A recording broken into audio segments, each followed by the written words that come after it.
Let's bring in the co-founder and CEO of All In Together, Lauren Leader. She was at the White House for yesterday's announcement. And again, Lauren, whenever I hear abortion defined as a woman's right to choose what happens with her body, that's true.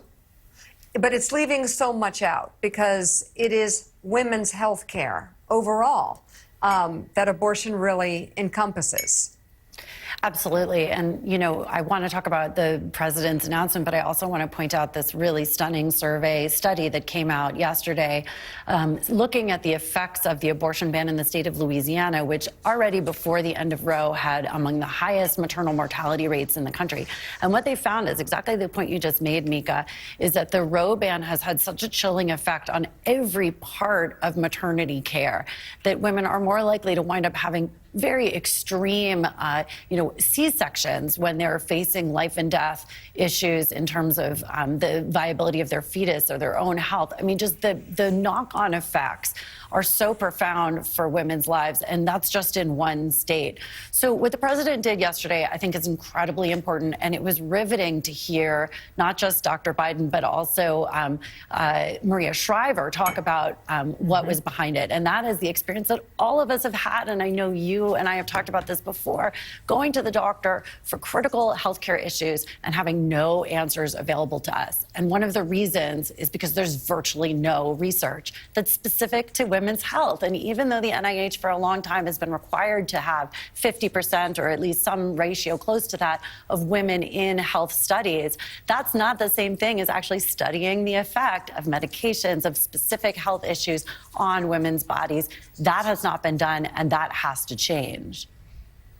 Lauren, it is. Sure. It is shocking for people because I think you think, oh well, do we really need to does there really need to be more research specifically aimed at women? And when you understand what the statistics are underneath that and how medical research is just not done on women, and the assumption was for a long time that women's bodies would react the same way men's bodies do to certain diseases and then certain treatments. But, you know, tell us more. Are there specific diseases that women are more likely to get that require more research, and, you know, or the same thing for treatment and how women respond differently? Yeah, Jen, I've been digging into this because I'm so fascinated by this, and there's a couple examples that just blow my mind. So one is on Alzheimer's. Women are substantially more likely to have Alzheimer's. I think it's 2/3 of Alzheimer's cases are women, but we've never studied specifically why that is.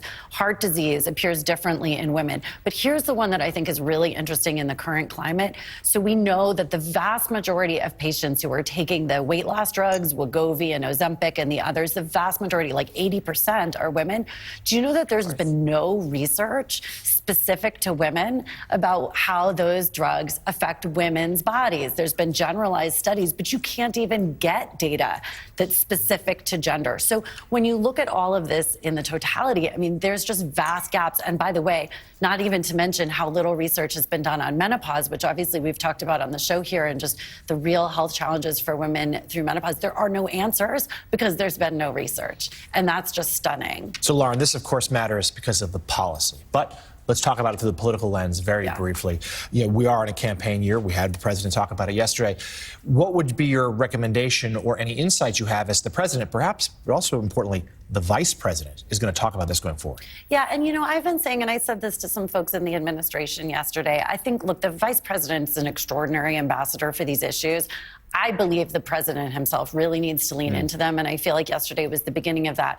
You know, this is his campaign, and he's running for president, and he has a very strong case to make about why he is the only candidate in the presidential race who is actually committed to women's health and to women's lives and in these life and death issues. I want to see him lean into this more. I really hope that the campaign will put more women front and center in their ad campaigns, not just the president talking about it, but the kinds of women who, for instance, came to the State of the Union who faced these life and death consequences, who've been suing in states of Texas. There are hundreds, thousands, and growing numbers of women who are facing these life and death consequences. The president touched on it a little bit yesterday, but he's got to do that more, and I really think it's got to be the centerpiece of this campaign. It is the most profound mobilizing issue for women voters who are going to make the difference in this election.